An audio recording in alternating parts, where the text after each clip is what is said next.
They didn't even congratulate me.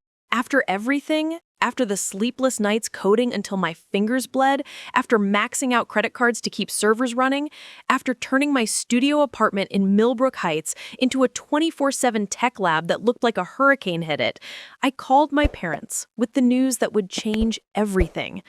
Mom, Dad, Forbes wants to interview me about ByteFlow Solutions. Before we jump back in, tell us where you're tuning in from, and if this story touches you, make sure you're subscribed, because tomorrow I've saved something extra special for you. The line went silent for what felt like an eternity. Then my father, Dr. Harold Fenwick, cleared his throat in that condescending way I'd heard 1,000 times before. Juniper, sweetheart, let's not get carried away with these little computer projects of yours. Maybe it's time you considered something more substantial. Your cousin Nathaniel just got promoted to senior analyst at Cromwell Associates. Real career, real future. My name is Juniper Fenwick, and from wherever you're watching this, stay with me, because what happened next will show you exactly what happens when the people who are supposed to believe in you the most treat your dreams like they're made of air, and then watch those dreams become front-page news. Have you ever poured 3 years of your life into something, sacrificed relationships, sleep, and your sanity, only to have your own family dismiss it as a phase you'll eventually grow out of? That's exactly what happened when I launched ByteFlow Solutions from my cramped apartment in Millbrook Heights. While tech giants were struggling with data optimization problems that cost them millions, I created an AI-driven solution that could process complex data streams 300% faster than existing systems. But to my parents, it was just Juniper playing with computers again. The moment I tried to explain the Forbes interview, my mother, Dr. Patricia Fenwick, chimed in with that sweet, patronizing voice she reserved for what she called my creative endeavors. Honey, we love that you're passionate about your hobbies, but Forbes? Really? Are you sure it wasn't just some blog or newsletter that sounds important? We just worry about you living in Fantasyland instead of building something real. Fantasyland. That's what they called the business that was about to be featured in one of the world's most prestigious business magazines. The same business that had just secured a $2.3 million contract with Technova Industries. The same imaginary company that was processing data for Fortune 500 companies who couldn't solve their optimization problems with teams of engineers and million-dollar budgets. I stood there in my apartment, surrounded by monitors showing real-time data streams from actual paying clients, holding a phone where the people who raised me were essentially calling me delusional. The irony was so thick you could cut it with a knife. Here I was, a 28-year-old woman who had built something from absolute nothing, and the two people with PhDs in their respective fields couldn't see past their own assumptions about what real success looked like. Listen, Juniper, my father continued, my mother and I have been talking. We think it might be time for you to move back to Clearwater Falls, get a proper job, maybe work toward your own doctorate. This whole entrepreneur thing is fine for a hobby, but you're approaching 30. It's time to get serious about your future. Get serious about my future? I was staring at spreadsheets showing monthly recurring revenue that exceeded both their salaries combined, and they wanted me to get serious. The woman who had just revolutionized data processing for 3 different industries was being treated like a college dropout with unrealistic dreams.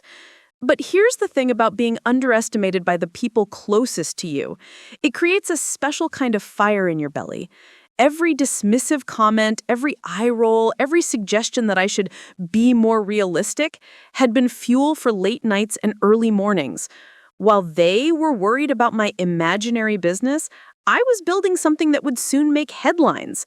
The Forbes journalist, Amanda Sterling, had reached out after ByteFlow Solutions was mentioned in a Technova Industries quarterly report as their game-changing optimization partner.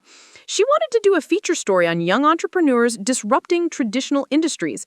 Not a blog, not a newsletter, Forbes, the actual, real, internationally recognized Forbes that my father read religiously every morning with his coffee. As I hung up that phone call, staring at the email from Miss Sterling requesting a follow-up interview for their 30 Under 30 Tech Innovators feature, something shifted inside me. I wasn't angry. Anger would have been too simple. I was determined. Determined to show them that the daughter they'd been politely tolerating was about to become someone they'd want to brag about at their faculty dinner parties. What they didn't know yet was that this Forbes interview was just the beginning. What they couldn't see was that their imaginative daughter had built something that would soon have venture capitalists from Silverton Valley calling it all ours. What they couldn't understand was that while they were suggesting I get a real job, companies were lining up to acquire the very thing they thought existed only in my head. I looked around my cluttered apartment one more time. At the servers humming in the corner, at the whiteboard covered in algorithms, at the 3 monitors displaying real revenue from real clients solving real problems, and I smiled. Because sometimes the best way to prove you're not living in Fantasyland is to invite the whole world to see exactly what you've built. And in exactly 72 hours, when that Forbes article went live, my parents were going to learn that their daughter's imaginary business was about to become very, very real to everyone who mattered. The only question was whether they'd finally see me for who I actually was, or if they'd just find new reasons to suggest I should be doing something else entirely. Stay with me, because this story is just getting started, and what happened when that article hit the internet changed everything. Not just for me, but for how my family would look at me forever. Preparing and narrating this story took us a lot of time, so if you are enjoying it, subscribe to our channel. It means a lot to us. Now back to the story. Let me tell you exactly who I am and why this whole thing matters so much. My name is Juniper Fenwick. I'm 28 years old, and I've been living in a 450 square foot studio apartment in Millbrook Heights for the past 3 years. Not because I can't afford better, though for a long time I couldn't, but because every spare dollar I made went right back into ByteFlow Solutions. My neighbors think I'm either a hacker or completely insane because my apartment looks like mission control at NASA. I've got 6 monitors mounted on the walls, servers stacked in what used to be a closet, and cables running along the baseboards like digital ivy. The kitchen table doubles as my primary workstation, and I haven't cooked a real meal in months because the stovetop is covered with backup hard drives. But here's what really matters about my story. I come from money. Not just money, but academic royalty. My father, Dr. Harold Fenwick, is the head of cardiothoracic surgery at Clearwater Falls Medical Center. My mother, Dr. Patricia Fenwick, runs the psychology department at Riverside University. They live in a 7-bedroom colonial house in the most prestigious neighborhood in Clearwater Falls, the kind of place where everyone has advanced degrees and drives cars that cost more than most people make in a year. Growing up, success was defined very clearly in the Fenwick household. You became a doctor, a lawyer, or a professor. You got your PhD, you joined the country club, you married someone with an equally impressive resume and had brilliant children who would continue the family tradition of academic excellence. There was no room in this blueprint for a daughter who wanted to build tech companies. From the time I could walk, I was groomed for greatness. Their version of greatness. Private schools, violin lessons, advanced placement, everything, summer internships at research hospitals. I was supposed to follow in their footsteps. Maybe become a surgeon like Dad or a research psychologist like Mom. The plan was Harvard for undergrad, then medical school or a PhD program at an Ivy League institution. But I fell in love with code when I was 16. Not the romantic kind of love, the obsessive kind. The kind where you stay up until 3 in the morning because you're so close to solving a problem that sleep feels like giving up. I taught myself Python, then JavaScript, then moved into machine learning and artificial intelligence. While my classmates were studying for the MCATs, I was building algorithms. My parents tolerated it the same way they tolerated my brief phase of wanting to be a veterinarian when I was 8. They figured I'd grow out of it, realize that computer stuff wasn't a real career for someone with my potential, and eventually come to my senses. When I graduated from Riverside University with a computer science degree, instead of heading to medical school, they were disappointed, but hopeful. "It's fine," my mother said. "Lots of successful people take gap years to figure themselves out. You'll apply to graduate programs next year." That was 6 years ago. Instead of graduate school, I took a job at Data Core Systems in downtown Millbrook, a mid-sized company that specialized in database management for small businesses. It was mind-numbing work, setting up basic inventory systems and simple customer databases. But it paid the bills and taught me how businesses actually operated outside of academic theory. After 2 years of watching Data Core's clients struggle with data optimization problems that I could solve in my sleep, I started freelancing on weekends. Small projects at first, helping a local restaurant chain streamline their supply chain data, building a custom analytics dashboard for a real estate company. Word spread through the small business community in Millbrook Heights, and suddenly I had more side work than I could handle. That's when I realized something that would change everything. The biggest companies in the world were spending millions of dollars trying to solve data processing problems that I was solving for local businesses for a few $1,000s. The gap between what was available and what was actually needed was enormous. So I quit DataCore, moved into the cheapest apartment I could find, and used my savings to build ByteFlow Solutions. Not just a freelancing operation, a real company with proprietary technology that could compete with the big players. My parents' reaction was swift and predictable. Juniper, you can't just quit a perfectly good job to start some business thing. What about health insurance? What about your retirement? What about building a stable career? But here's what they couldn't see.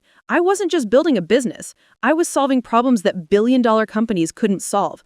I was creating something that had never existed before. While they worried about my lack of a real job, I was building the future of data optimization. The stakes couldn't be higher. If ByteFlow Solutions failed, I wouldn't just be broke. I'd be the family disappointment who threw away her potential on a pipe dream.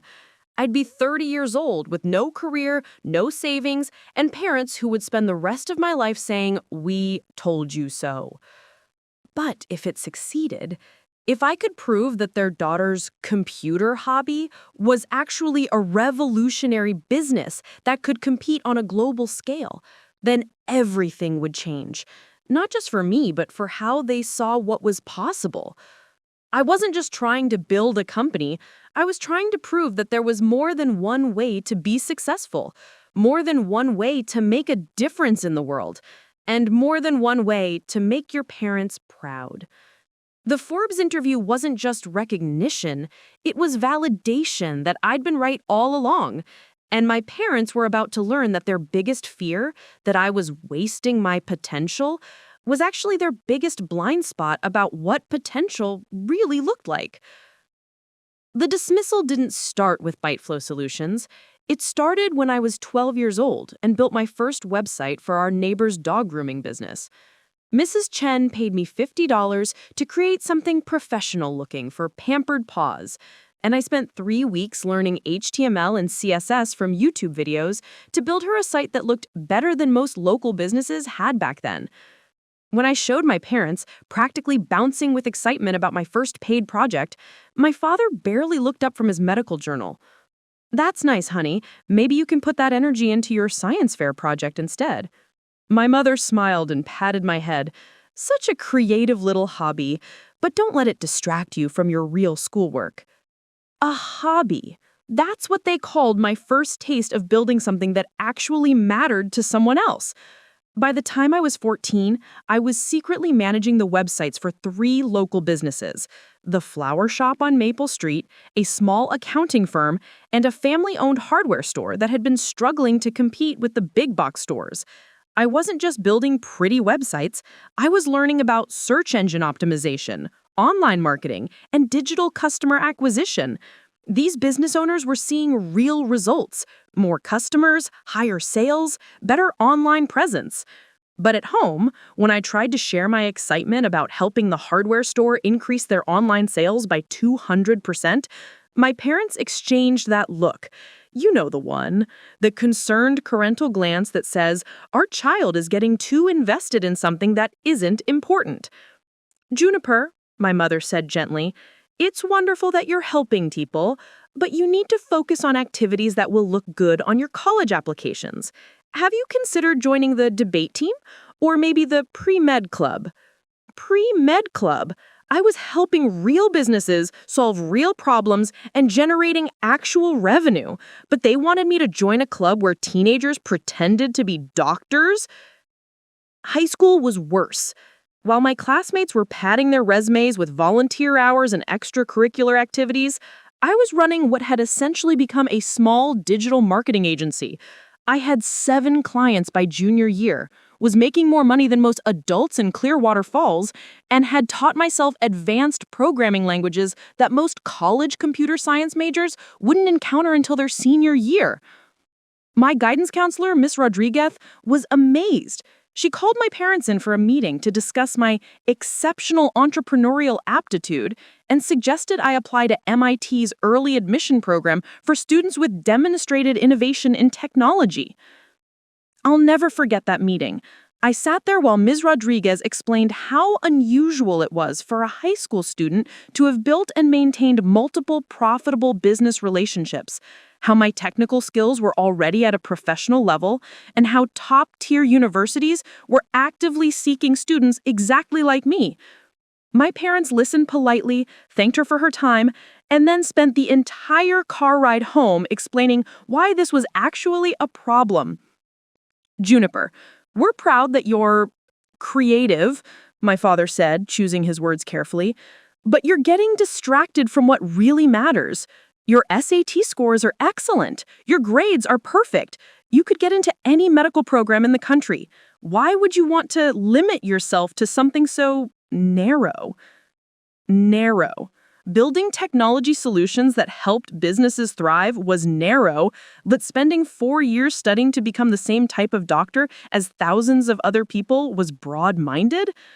My mother added from the passenger seat, "Honey, we've seen what happens to people who put all their eggs in one basket. Technology changes so fast. What if computers become obsolete? What if this internet thing is just a fad? Medicine will always be needed. Psychology will always be relevant. You need something stable, something permanent." The internet thing? A fad? This was 2012. By senior year, I was managing websites and digital marketing campaigns for 15 local businesses. I had clients calling me for consultations, referring other business owners to me, and treating me like a professional consultant rather than a high school student with a hobby. I was making decisions that affected real companies' bottom lines and solving problems that their previous web designers couldn't handle. But when college application time came around, my parents made it clear that my business activities should be listed under hobbies and interests, not as legitimate work experience.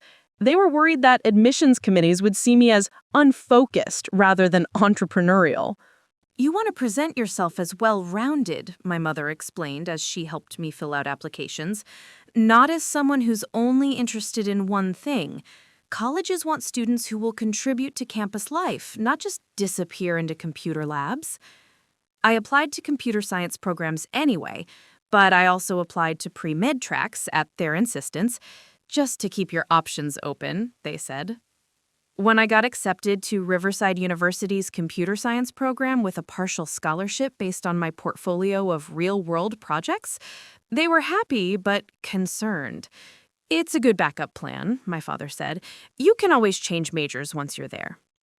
But the pattern continued through college.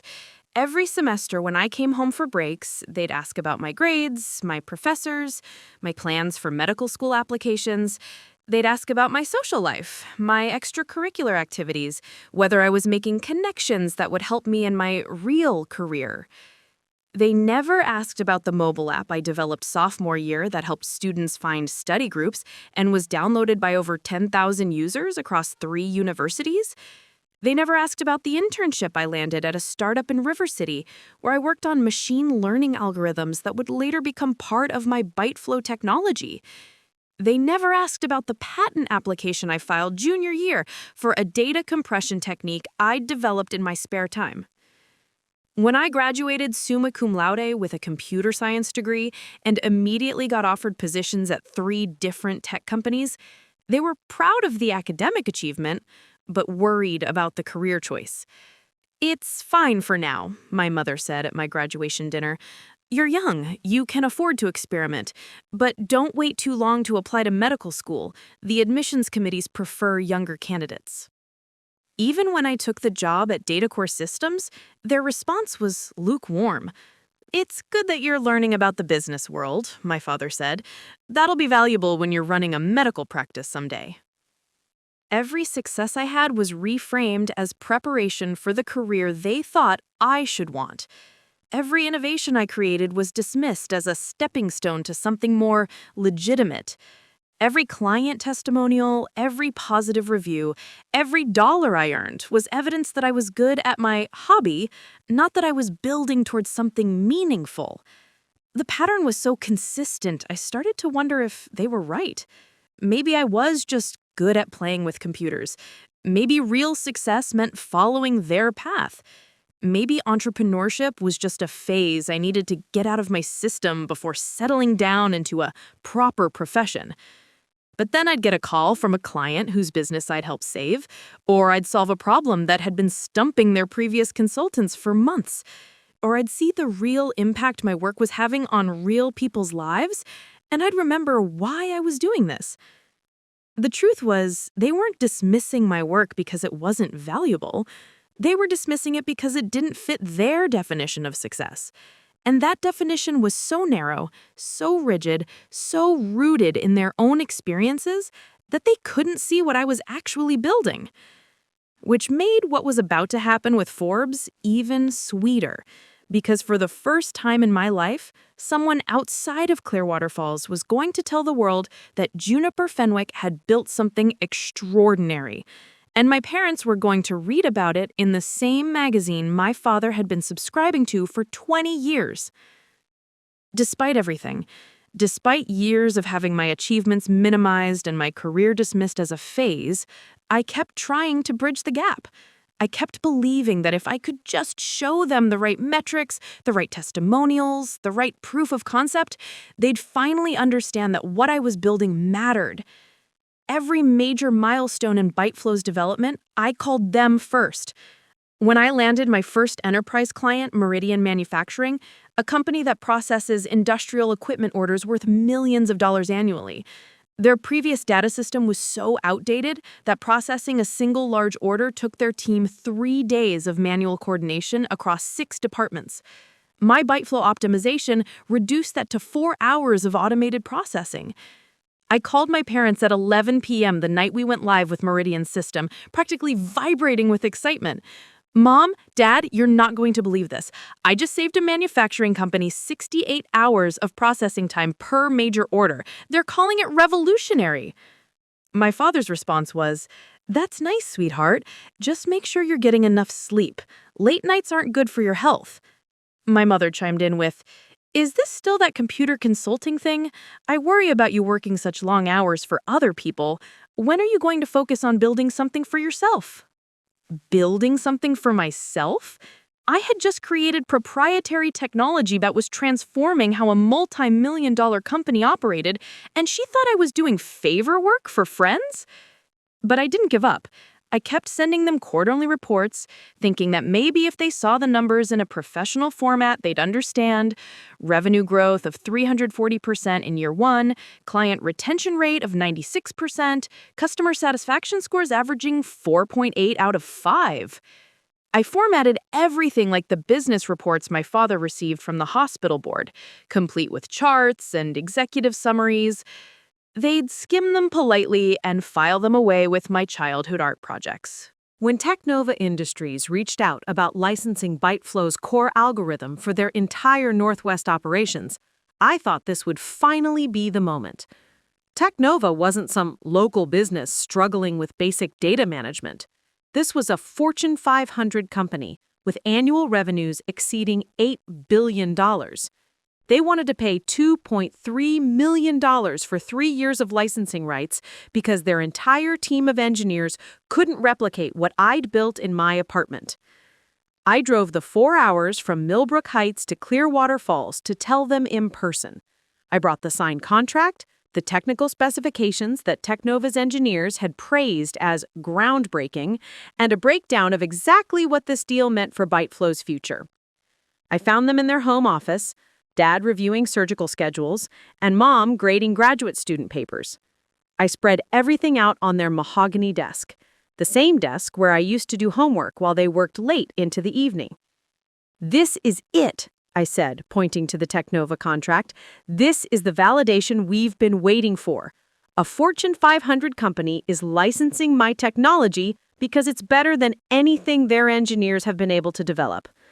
My father put down his schedule and examined the contract with the same careful attention he gave medical reports. For a moment, I thought I'd finally broken through. He nodded thoughtfully, flipped through the technical specifications, and even smiled a little when he saw the dollar figures. Then he set it all aside and looked at me with what I can only describe as gentle concern. "Juniper, this is impressive work, really, but I have to ask, is this sustainable? What happens when this contract ends? What happens when they decide to build their own system? You're putting all your eggs in one very precarious basket." My mother leaned forward, her psychology professor voice taking over. "Honey, we're proud of your creativity and your work ethic, but we're concerned about your long-term stability. This tech industry is so volatile. Companies rise and fall overnight. Wouldn't you feel more secure building towards something permanent, something that can't be outsourced or automated?" I stared at them, holding a contract that represented 3 years of financial security and industry validation, and they were worried about my job security. "Mom, Dad," I said slowly, "I'm not an employee who might get laid off. I'm the business owner. I created the technology. I hold the patents. This isn't about job security. This is about building an industry-changing company." But they couldn't see it. Even with a Fortune 500 contract in their hands, they saw risk where I saw opportunity, instability where I saw innovation, a dangerous deviation from their plan where I saw the fulfillment of my potential. So I tried a different approach. I started sending them articles about successful entrepreneurs, hoping they'd see parallels to what I was building. I sent them profiles of women who'd started tech companies in their 20s and built billion-dollar enterprises. I forwarded them interviews with industry leaders who talked about the importance of data optimization in modern business. They'd respond with articles about successful doctors who'd made breakthrough discoveries or psychologists who'd developed new therapeutic techniques, always redirecting, always suggesting that real innovation happened in their fields, not mine. When ByteFlow got mentioned in TechCrunch as one of the top 10 data optimization startups to watch, I sent them the link immediately. The article called my algorithm a game-changing approach to real-time data processing and quoted 3 industry experts who predicted that ByteFlow's technology would become the new standard within 5 years. My mother's response was kind but devastating. "That's wonderful, dear. Your Uncle Richard saw it and said you're getting quite good at marketing yourself. He wondered if you'd considered applying those communication skills to medical research. There's a lot of writing involved in grant applications." Marketing myself, a technical achievement that industry experts were calling revolutionary, and my family thought I was just good at self-promotion. The breaking point should have been when venture capital firm Blackstone and Associates reached out for potential investment. They wanted to discuss a Series A funding round that would value ByteFlow at $15 million. $15 million for a company I'd built in my studio apartment. I called my parents from the Blackstone offices in downtown River City, still wearing the business suit I'd bought specifically for the meeting. "Mom, Dad, I'm sitting in a conference room where people just offered to invest 7 figures in ByteFlow. They think the company is worth $15 million. My father's response will haunt me forever. "That's exciting, honey. Just remember that investors are basically loan sharks with better suits. Don't sign anything without having a real lawyer look at it. And maybe think about what you do with the money if this whole thing doesn't work out. You could always use it to pay for medical school." Medical school! I was sitting in a room where venture capitalists were calling my technology revolutionary, and my father was still suggesting I use any potential windfall to pursue the career he wanted for me. But I kept trying. I kept believing that the next milestone would be the one that made them understand. The next client testimonial, the next industry recognition, the next revenue report would be the thing that finally showed them I wasn't playing around. I was building something that mattered. Every success became another opportunity to prove myself to people who loved me but couldn't see me. Every achievement was filtered through their lens of what success should look like, rather than recognition of what success actually looked like in my world. I was so desperate for their approval that I was willing to translate every victory into their language, hoping that maybe if I explained it the right way, they'd finally understand that their daughter had found her calling, that the path they hadn't chosen for me was leading somewhere extraordinary. What I didn't realize was that no amount of evidence would ever be enough, because the problem wasn't my achievements. The problem was their inability to see beyond their own definition of what a successful life looked like. And I was about to learn that lesson in the most public way possible. The final straw came on a Tuesday morning in March, and it wasn't even about business. It was about Thanksgiving dinner, of all things. I was sitting in my apartment working on a particularly complex optimization problem for a new client when my phone rang. It was my mother, and she sounded unusually cheerful. "Juniper, honey, I have exciting news. Your cousin Bradley is getting married this fall, and we're hosting an engagement party for him and his fiancée next month." Bradley, my cousin who graduated from medical school 2 years after I started ByteFlow and was now doing his residency in orthopedic surgery. The golden child who had followed the Fenwick family blueprint perfectly. "That's great, Mom," I said, only half listening as I debugged a particularly stubborn piece of code. "I'll try to make it if I can get away from work." There was a pause. Then she continued, and I could hear the excitement building in her voice. "The whole family will be there. Your Aunt Susan is flying in from Boston, Uncle Richard is driving down from Portland, and even Great Aunt Margaret is making the trip. We're so proud of Bradley. He's everything we hoped our children would become." I stopped typing. Everything we hoped our children would become. The words hung in the air like a slap. "What did you say?" I asked, even though I'd heard her perfectly. "Oh, you know what I mean," she said quickly, realizing what she'd implied.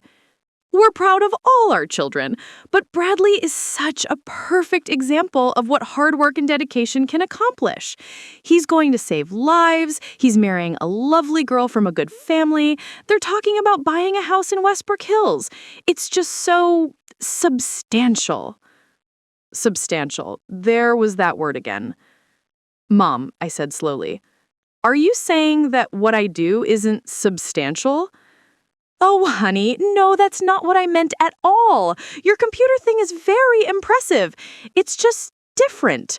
Bradley's on a clear path, you know? Medical school, residency, fellowship, private practice. We can see where he's headed. With you, it's also uncertain. One day you're working with one company, the next day it's someone else. We never know what to tell people when they ask what you do." What to tell people? That was the heart of it, wasn't it? They were embarrassed because they didn't know how to explain their daughter's career to their country club friends. "What do you tell people?" I asked, my voice getting quieter. "Well, we usually say you're in computers, or sometimes we say you're a consultant. But it's hard to explain because it's not like being a doctor or a lawyer where everyone understands immediately what that means." I felt something cold settle in my stomach. "Mom, do you know what ByteFlow Solutions actually does?" Another pause. "Of course I do. You help businesses with their computer problems." "That's not what I do." My voice was steady, but my hands were shaking. "I've built proprietary artificial intelligence technology that optimizes data processing for Fortune 500 companies. I hold 3 patents. My algorithms are being licensed by billion-dollar corporations because they can't replicate what I've created."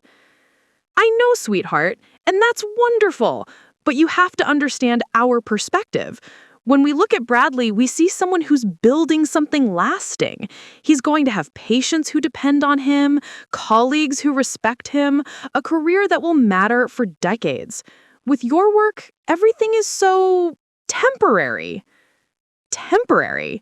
I was staring at my computer screen, showing real-time data streams from 12 different companies, all using technology I developed, all paying me monthly licensing fees, all dependent on systems I'd built. And my mother thought it was temporary? Mom, do you have any idea how much money ByteFlow makes? Honey, it's not about the money. It's about building something meaningful, something that helps people. I laughed, but there was no humor in it. I am helping people. I'm helping them solve problems they've been struggling with for years. I'm making their businesses more efficient, more profitable, more competitive. I know you think that, dear, but at the end of the day, aren't you just moving numbers around on computers? Bradley is going to be fixing broken bones, helping people walk again. That's real impact. Moving numbers around on computers? 3 years of 18-hour days, revolutionary technology that was changing how major corporations operated, industry recognition from the most respected names in tech, and my mother thought I was just moving numbers around on computers? Mom, do you remember when I called you about the Forbes interview? Of course! And we're happy for you, sweetie. It's nice that someone wants to write about your business. Someone wants to write about my business. Do you know what Forbes is? It's a magazine, honey. A business magazine. It's not just a magazine, Mom. It's the most prestigious business publication in the world. They don't write about people who move numbers around on computers. They write about people who are changing industries. There was silence on the other end of the line. Then, in a voice that was trying so hard to be gentle and understanding, she said the words that broke something inside me. Juniper, sweetheart, I think you might be getting a little carried away with all this. Forbes writes about real business leaders, people who run major corporations, people who employ thousands of workers. You're talented and you work hard, but let's keep things in perspective. Keep things in perspective. I was 28 years old. I had built a company from nothing that was generating 7 figures in annual revenue. I held patents for technology that billion-dollar companies couldn't develop with teams of engineers. I was about to be featured in Forbes magazine as one of the most promising young entrepreneurs in technology. And my mother thought I was getting carried away with myself? You know what, Mom? I said, and for the first time in my entire life, my voice was completely calm when I disagreed with her. I think you're right. I think I have been getting carried away. Oh, good, she said, sounding relieved. I knew you'd see reason. Maybe you could use this as an opportunity to transition into something more stable. I know a wonderful psychiatrist in private practice who might be looking for someone to help with practice management. You could use your computer skills in a medical setting, get a feel for healthcare from the business side. Practice management? She wanted me to go from building revolutionary AI technology to scheduling doctor appointments? That was the moment. That was the exact second when something inside me just stopped. Stopped trying, stopped hoping, stopped believing that they would ever see me for who I actually was. You know what, Mom? I said, and for the first time in my entire life, my voice was completely calm when I disagreed with her. I think you're right. I think I have been getting carried away. Oh, good, she said, sounding relieved.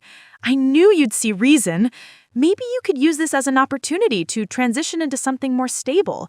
I know a wonderful psychiatrist in private practice who might be looking for someone to help with practice management. You could use your computer skills in a medical setting, get a feel for healthcare from the business side. Practice management? She wanted me to go from building revolutionary AI technology to scheduling doctor appointments. That was the moment. That was the exact second when something inside me just stopped. Stopped trying, stopped hoping, stopped believing that they would ever see me for who I actually was. "You know what, Mom?" I said, and for the first time in my entire life, my voice was completely calm when I disagreed with her. "I think you're right. I think I have been getting carried away." "Oh, good," she said, sounding relieved. "I knew you'd see reason. Maybe you could use this as an opportunity to transition into something more stable. I know a wonderful psychiatrist in private practice who might be looking for someone to help with practice management. You could use your computer skills in a medical setting, get a feel for healthcare from the business side." What my parents didn't know, what nobody knew except my lawyer and accountant, was that Forbes wasn't just doing a simple feature story on young entrepreneurs. They were researching their annual 30 under 30 list. And ByteFlow Solutions wasn't just being mentioned in passing. We were being considered for the cover story. Amanda Sterling, the Forbes journalist, had called me 3 days after my mother's devastating conversation about keeping things in perspective. "Juniper," she said, "I need to be transparent with you about something. When I first reached out, this was going to be a standard feature piece. But after reviewing your financials, your patent portfolio, and interviewing some of your clients, our editors are very interested in making this much bigger." I was sitting in my favorite coffee shop in Millbrook Heights, the one where I'd written my first business plan on napkins 3 years earlier. "How much bigger?" I asked. "Cover story bigger. We're looking at ByteFlow as potentially the lead story for our 30 under 30 issue. The headline we're considering is "The 28-year-old Who Solved Silicon Valley's $50 billion Problem." I nearly choked on my coffee. $50 billion problem? That's the estimated annual cost of inefficient data processing across major corporations in North America alone. And based on our research, your algorithm is the first scalable solution that actually works in real-world applications.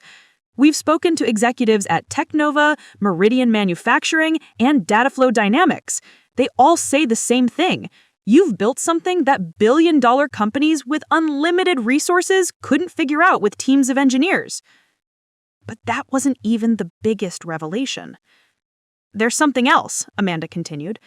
"Our research team discovered that Blackstone Associates isn't the only VC firm interested in ByteFlow.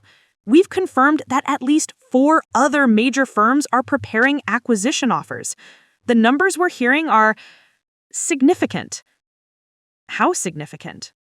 "Juniper, are you sitting down? Because the preliminary valuations we're seeing range from $85 million to $120 million for a company you built in your apartment." I sat there in silence, staring out the window at the street where I'd walked to the post office to mail my first invoices, the street where I'd paced back and forth making phone calls to potential clients, the street where I'd questioned whether I was delusional for thinking I could compete with established tech companies. There's one more thing, Amanda said.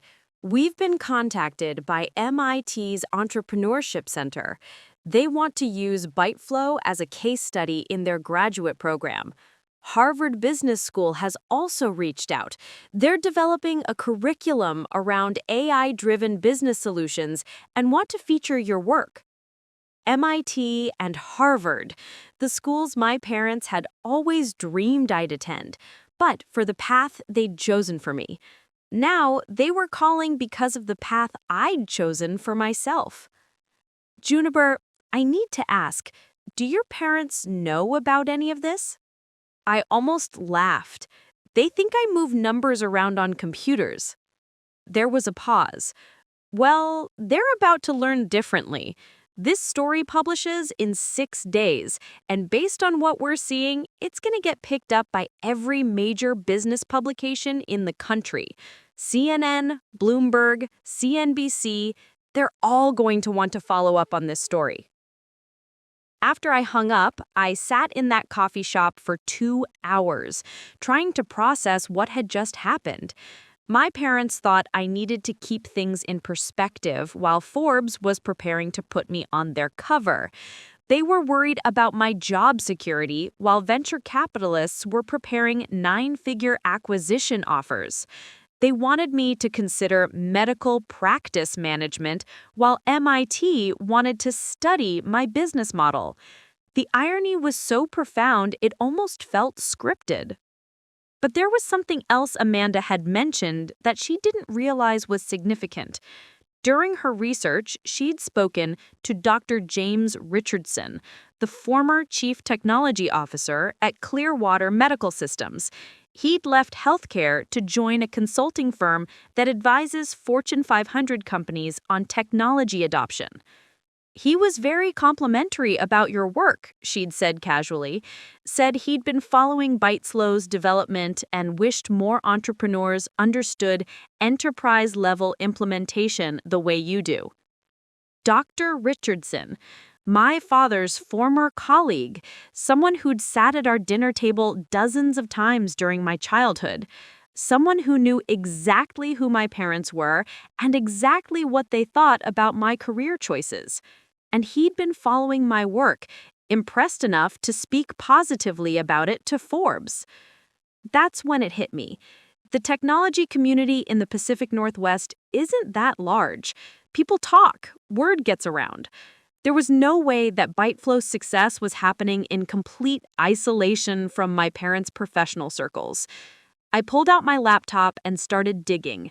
LinkedIn searches, industry publications, conference speaker lists. What I found was fascinating and infuriating in equal measure. Dr. Richardson wasn't the only person in my parents' network who knew about ByteFlow. Dr. Sarah Chen, who worked with my mother at Riverside University, had cited my data optimization research in a paper about improving efficiency in academic research projects. Dr. Michael Torres, a surgeon who'd trained under my father, was now working at a hospital that had licensed ByteFlow technology for their patient management systems. 6 different people in my parents' immediate professional circle had direct or indirect experience with my work, and not one of them had ever mentioned it to my parents, which meant either they didn't think it was worth mentioning, or they had mentioned it and my parents hadn't thought it was worth sharing with me. But the biggest discovery came from a Google search I almost didn't do. I searched for Harold Fenwick and Patricia Fenwick together, looking for recent mentions. And what I found was a newsletter from the Clearwater Falls Medical Foundation, dated just 2 months earlier. My father had been interviewed about innovation in healthcare, and there, in black and white, was a quote that made my blood run cold. "The future of medicine lies in the intersection of traditional patient care and emerging technologies. We're seeing remarkable advances in data processing and artificial intelligence that are revolutionizing how we approach diagnosis and treatment. Some of the most exciting innovations are coming from young entrepreneurs who understand both the technical possibilities and the practical applications." Young entrepreneurs working in data processing and artificial intelligence. He knew exactly what kind of work I was doing, and he knew it was valuable enough to praise in a professional publication. But he'd never once acknowledged that his own daughter was one of those entrepreneurs he was talking about. My mother's recent publications were even more revealing. Just 3 months earlier, she'd co-authored a paper titled "Psychological Factors in Career Satisfaction Among Non-Traditional Professionals." The abstract specifically mentioned individuals who have chosen entrepreneurial paths despite family expectations for more conventional careers, and how family support correlates strongly with long-term success and psychological well-being. She was literally researching and writing about people like me while telling me to keep things in perspective and consider medical practice management. They knew. They knew exactly what I was doing. They knew it was significant, they knew it was successful, and they knew their dismissive attitude was psychologically damaging.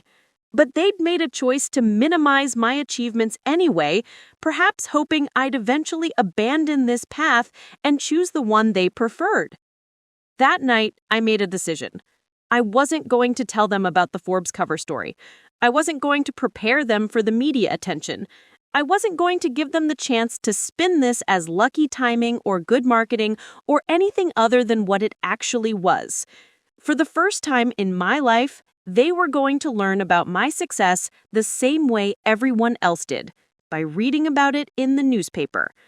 And given how much they valued prestigious recognition and professional achievements, they were about to have a very uncomfortable conversation with themselves about why they'd spent 6 years dismissing something that the most respected business publication in the world was calling revolutionary. In 6 days, everyone in Clearwater Falls was going to know that Dr. Harold and Dr. Patricia Fenwick's daughter had built something extraordinary. Everyone except Harold and Patricia themselves, who were still suggesting I consider a career change. The question wasn't whether they'd be proud of me after the article came out. The question was whether they'd be able to live with themselves for how long it had taken them to see what everyone else could see clearly. I had 6 days to prepare for what was about to happen, and I used every single one of them strategically. This wasn't going to be some chaotic media circus that caught me off guard. If my parents were going to learn about my success from strangers, I was going to make sure the message was crystal clear and impossible to dismiss. First, I called my lawyer, David Castellanos, who'd been handling ByteFlow's intellectual property and contracts since the beginning. David, I need you to prepare a comprehensive portfolio of everything ByteFlow has accomplished. Patents, contracts, revenue reports, client testimonials, industry recognitions, everything. And I need it formatted like the kind of briefing documents you'd present to a Fortune 500 board of directors. Expecting some serious investor meetings? He asked. Something like that. And David, I need you to prepare a second document, a timeline of every major milestone ByteFlow has achieved, cross-referenced with dates when I informed my family about each achievement and their documented responses. There was a pause. Juniper, that sounds like you're building a legal case against your own family. Not a legal case, a factual record. Trust me on this one. Next, I contacted Rebecca Martinez, the public relations consultant I'd worked with when Technova first licensed our technology. Rebecca, I'm about to get some major media coverage, and I need you to help me manage the follow-up interviews and appearances professionally. What kind of coverage are we talking about? Forbes cover story, and based on what they're telling me, it's going to generate significant secondary coverage. Rebecca was quiet for a moment, then, Juniper, do you understand what this means? A Forbes cover story at your age in your industry is career-defining. This isn't just good press. This is the kind of recognition that opens every door in Silicon Valley. I understand. That's why I need to handle it perfectly. Over the next 3 days, I transformed my studio apartment into something that looked like a professional entrepreneur's workspace. Not because Forbes was coming to photograph it, they'd already done that weeks earlier, but because I knew that within 48 hours of the article going live, every local news station in a 3-state area was going to want interviews. I bought a professional lighting setup, arranged my awards and patent certificates on the wall behind my desk, and organized my workspace so that every angle showed evidence of serious business operations. I wanted anyone who saw me in interviews to immediately understand that this wasn't a hobby or a side project. This was a legitimate, successful technology company.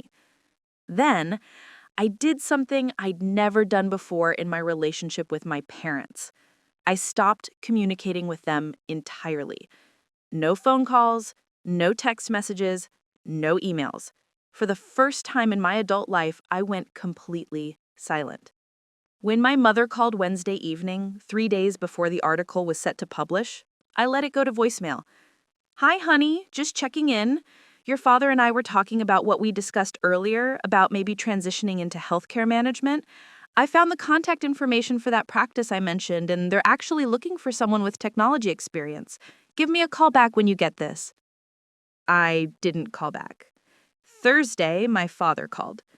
Juniper, my mother said she hasn't heard from you in a few days. I know we've had some conversations about your career that might have been challenging, but we're family, and family talks through these things. Call us back." I didn't call back. Friday morning, exactly 24 hours before the Forbes article was scheduled to go live, my mother called again. This time, there was worry in her voice. "Juniper, we're getting concerned. It's not like you to go silent like this. If we said something that upset you, we should talk about it. You know we love you and want what's best for you." But here's what I realized during those days of silence. They didn't love the real me. They loved the version of me they'd constructed in their heads, the daughter who would eventually come to her senses and choose the life they'd planned for her. They'd spent 6 years loving a projection while dismissing the actual person I'd become. So instead of calling them back, I spent Friday evening writing an email. Not to them, to myself. A reminder of everything I'd built, everything I'd achieved, and everything I'd overcome to get to this moment. I scheduled it to send to myself Saturday morning, 1 hour after the Forbes article went live. Saturday arrived like Christmas morning. If Christmas morning could also be the day you proved your entire family wrong about who you were and what you were capable of achieving. The article went live at 6 a.m. Eastern, 3 a.m. Pacific. I was awake anyway, too nervous to sleep. I refreshed the Forbes homepage every few minutes until, suddenly, there it was. The headline was even better than Amanda had suggested. The 28-year-old who built a $120 million AI company in her studio apartment. Below that, a subheading that made my heart race. How Juniper Fenwick's ByteFlow Solutions solved Silicon Valley's most expensive problem, and why every major corporation is fighting to buy her algorithm. The photo was perfect. Me in my apartment, surrounded by the servers and monitors that had been dismissed as computer hobby stuff, looking confident and professional. The kind of photo that made it impossible to argue that this was anything other than a serious business operation. But it was the content of the article that truly captured everything I'd been trying to tell my parents for years. At 28, Fenwick has accomplished what teams of engineers at billion-dollar corporations couldn't manage. She's created an AI algorithm that optimizes data processing in real time, reducing computational costs by up to 78% while improving processing speed by 340%. Her client list reads like a Fortune 500 directory, and her technology is now essential infrastructure for companies that generate over $15 billion in combined annual revenue. The article detailed ByteFlow's growth trajectory, my patent portfolio, and the competitive landscape I'd navigated to build market share. It quoted executives from 3 different companies, calling my work revolutionary, game-changing, and the future of enterprise data management. But the section that made me smile was Amanda Sterling's analysis of my business model.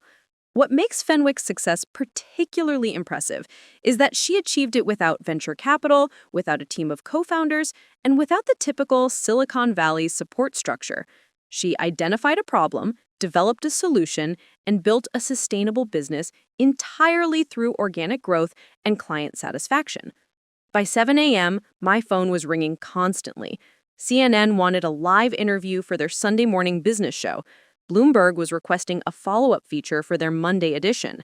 TechCrunch wanted to do a deeper dive into ByteFlow's technology. And then, at 8:15 a.m., exactly 5 hours and 15 minutes after the Forbes article went live, my parents called. Both of them, on speakerphone, their voices a mixture of shock, confusion, and something I'd never heard from them before when talking about my work. Genuine awe. "Juniper," my father said, and his voice was different, smaller. We just saw the Forbes article." I let the silence stretch, let them sit with what they'd read, let them process the fact that their daughter's computer thing was being called revolutionary by the most respected business publication in the world. "Sweetheart," my mother added, "we had no idea. we didn't understand what you were building. And for the first time in 6 years of trying to explain what I was building, I didn't offer to help them understand. I didn't translate my achievements into their language. I didn't make excuses for why they'd missed something so obvious. Instead, I said something that I'd been waiting my entire adult life to say.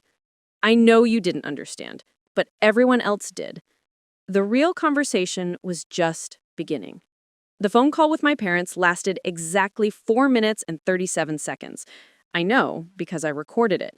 Not out of malice, but because I wanted a record of the moment when everything changed between us forever.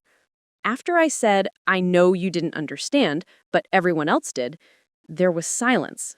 Not the comfortable silence of people thinking together, but the heavy silence of people realizing they'd made a catastrophic error in judgment. My father cleared his throat.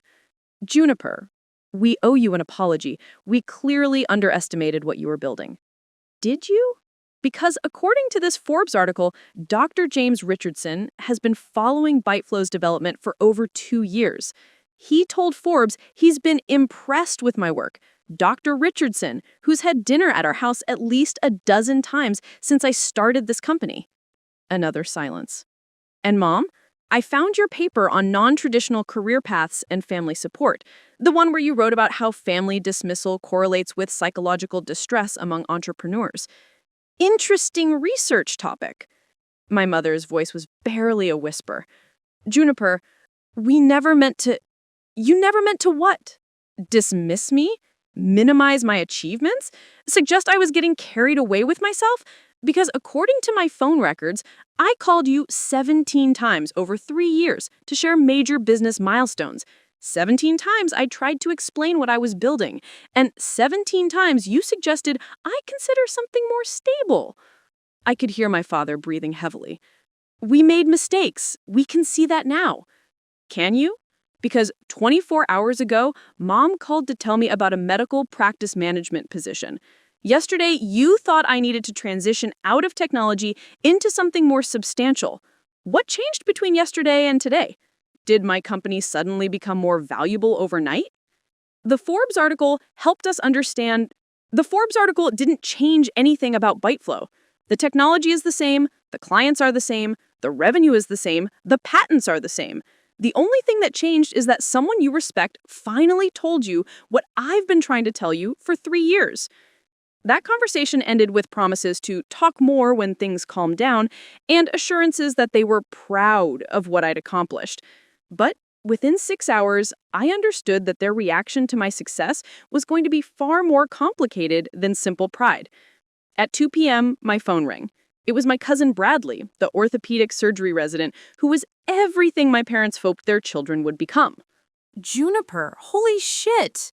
Sorry, wow, I just saw the Forbes thing. My attending physician showed it to me during rounds. He said he's heard of ByteFlow, that hospitals all over the Northwest are using your technology. Thanks, Bradley. That's nice to hear. Listen, I have to ask you something, and I hope this doesn't come off wrong, but my residency program has been looking for technology consultants to help optimize our patient management systems. Would you be interested in doing some work for us? Now that I know you're, legitimately famous and everything. Legitimately famous. My own cousin hadn't taken my work seriously until Forbes told him to.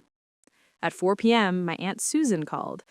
The same Aunt Susan who'd had 6 months earlier suggested I consider teaching high school computer classes, because those who can't do, teach.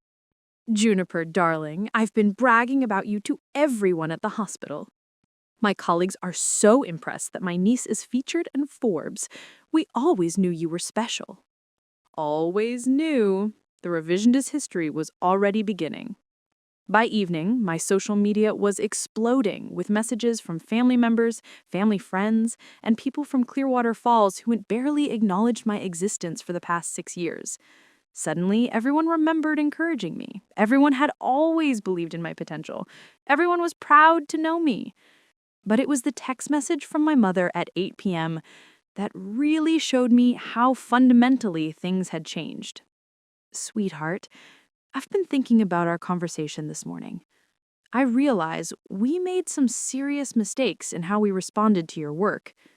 Would you be available for dinner this week? Your father and I would love to learn more about ByteFlow and discuss how we can better support your business going forward. Support my business going forward. For 3 years, they'd suggested I should transition out of business ownership. Now they wanted to discuss how they could support it.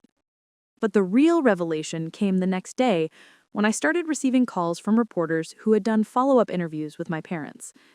Amanda Sterling from Forbes called first. Juniper, I hope this isn't overstepping, but I wanted to give you a heads up. Several news outlets have reached out to your parents for family perspective pieces. Your mother gave an interview to the Clearwater Falls Tribune this morning. What did she say?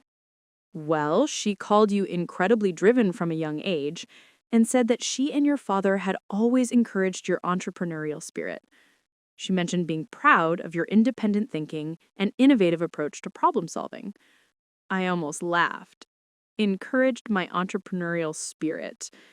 The same woman who had suggested I keep things in perspective was now telling reporters she'd always encouraged my independence. There's more, Amanda continued. Your father spoke to Northwest Business Journal. He called ByteFlow a perfect example of what happens when brilliant young minds are given the freedom to innovate. He specifically mentioned being proud of your decision to pursue technology instead of following a more traditional path. The freedom to innovate. The same man who had spent 3 years suggesting I transition into healthcare was now praising my decision to avoid traditional paths. But the most surreal call came from a producer at CNBC who is preparing a segment about young entrepreneurs. Ms. Fenwick, we interviewed your parents yesterday for background on your upbringing. They spoke very highly of how they fostered your interest in technology from an early age. Your mother mentioned buying you your first computer when you were 12 specifically to encourage your programming interests. That stopped me cold. I'm sorry, what did she say? She said she recognized your aptitude for technology early and made sure you had the resources to develop those skills. She seemed very proud of having encouraged your unconventional career path despite pressure from other family members to push you toward more traditional professions. I sat there, holding the phone, speechless. My mother was now telling reporters that she had encouraged my unconventional career path despite pressure from other family members. She was rewriting history in real time, casting herself as the supportive parent who had believed in me all along. By the end of the week, I had seen or heard about interviews where my parents claimed they had always encouraged my entrepreneurial interests, recognized my business potential from an early age, supported my decision to start ByteFlow despite their own concerns, been proud of my innovative approach to technology, known that I was building something significant. Not one of these claims was true, but they were telling these stories to reporters, to their colleagues, to anyone who would listen. They were creating a narrative where they had been supportive, encouraging parents whose daughter's success reflected their own wisdom and guidance. The most painful part wasn't the lies themselves.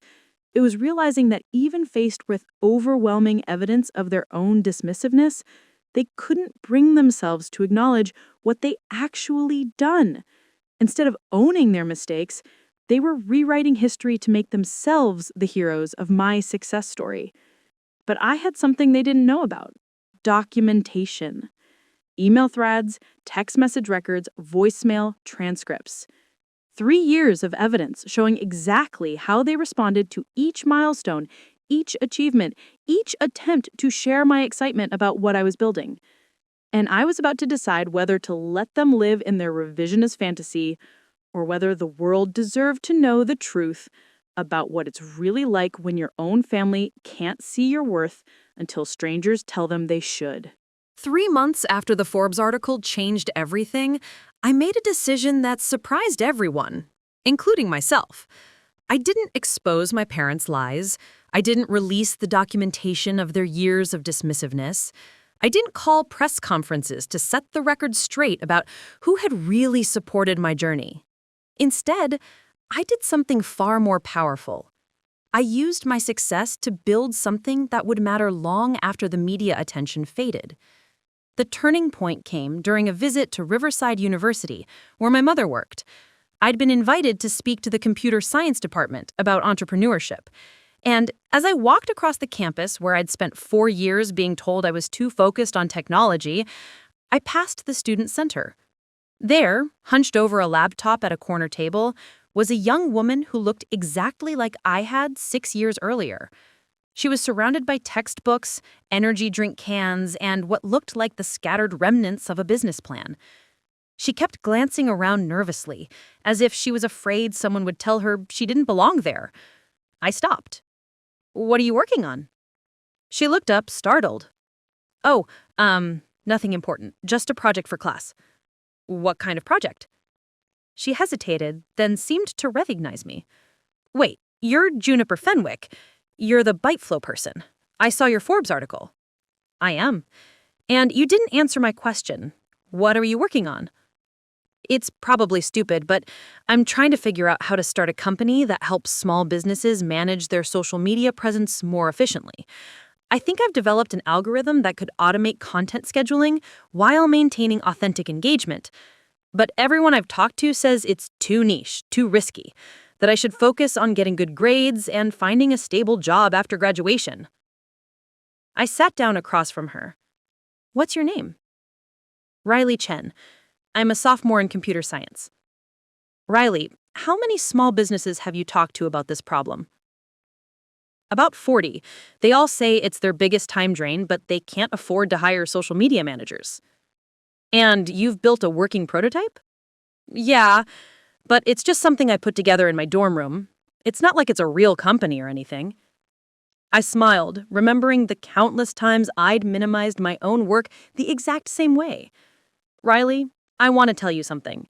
6 months ago, my own parents thought I was just playing around with computers in my apartment. They suggested I get a job scheduling doctor appointments because they thought that would be more stable than what I was doing." Her eyes widened. "Really? Really? And now those same parents are telling reporters they always believed in my entrepreneurial spirit. You know what I learned from all of this? Other people's inability to see your vision doesn't change the value of your vision. It just means they're not the right people to validate it." But what if they're right? What if I am just a student with unrealistic dreams? Then you'll be a student with unrealistic dreams who tried something and learned from it. But what if they're wrong? What if you're sitting on the next big innovation in social media management? Are you really going to let their fears stop you from finding out? That conversation lasted 2 hours. By the end of it, Riley had agreed to let me review her business plan and connect her with some potential mentors. But more importantly, I realized what I wanted to do with the platform that Forbes had given me. I wasn't going to spend my energy fighting with my parents about the past. I was going to use my experience to change the future for people like Riley. 2 weeks later, I announced the launch of the Fenwick Foundation, a nonprofit organization dedicated to supporting young entrepreneurs whose ideas are dismissed by traditional gatekeepers. We provide seed funding, mentorship, and most importantly, validation for students and young professionals who are building innovative solutions but are struggling to find support from family, advisors, or traditional funding sources. Our foundation's mission statement was simple. When everyone else says you're not ready, we'll help you prove them wrong.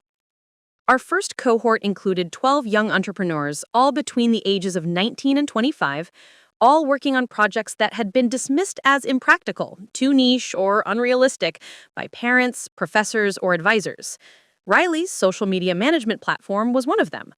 Within 6 months, 3 companies from our first cohort had secured their own venture capital funding. Within a year, 2 had been acquired by major corporations. Riley's platform, Social Sync Solutions, was being used by over 800 small businesses and had generated $1.2 million in revenue. But the real transformation wasn't in the businesses we supported. It was in me. For the first time in my adult life, I stopped caring whether my parents understood what I was doing. I stopped needing their validation because I was too busy providing validation for the next generation of entrepreneurs who were facing the same dismissiveness I had experienced. When my mother called to tell me how proud she was of the foundation, how it showed my commitment to education and helping others, I thanked her politely and changed the subject. When my father mentioned to his colleagues that his daughter was giving back to the community through youth mentorship, I didn't correct his narrative because I realized something profound. Their opinion of my work had never been about my work. It had been about their own fears, their own limited definition of success, their own inability to imagine paths they hadn't taken themselves. And those limitations weren't my problem to solve anymore. The Forbes article had made me famous in business circles. The foundation made me fulfilled in ways that no amount of external recognition ever could.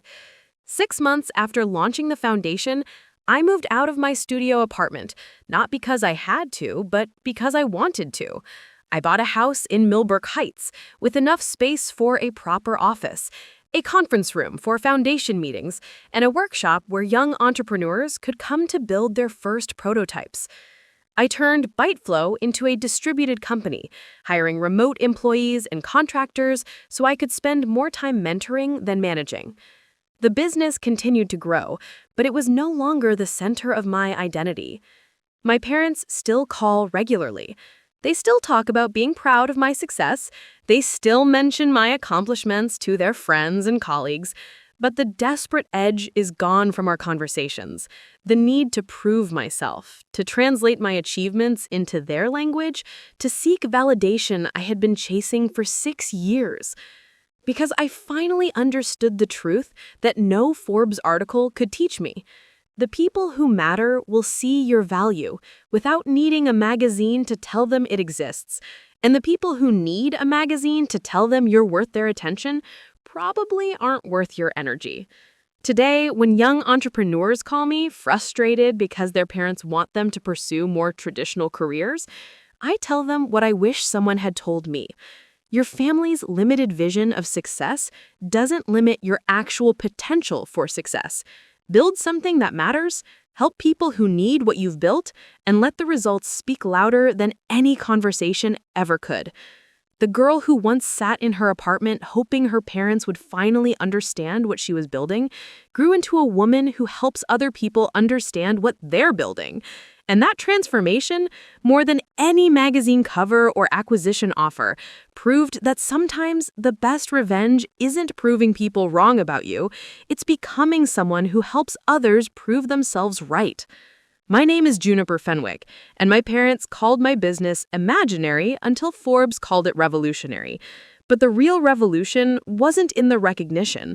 It was in realizing I never needed their permission to change the world.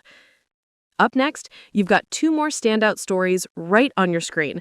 If this one hit the mark, you won't want to pass these up. Just click and check them out.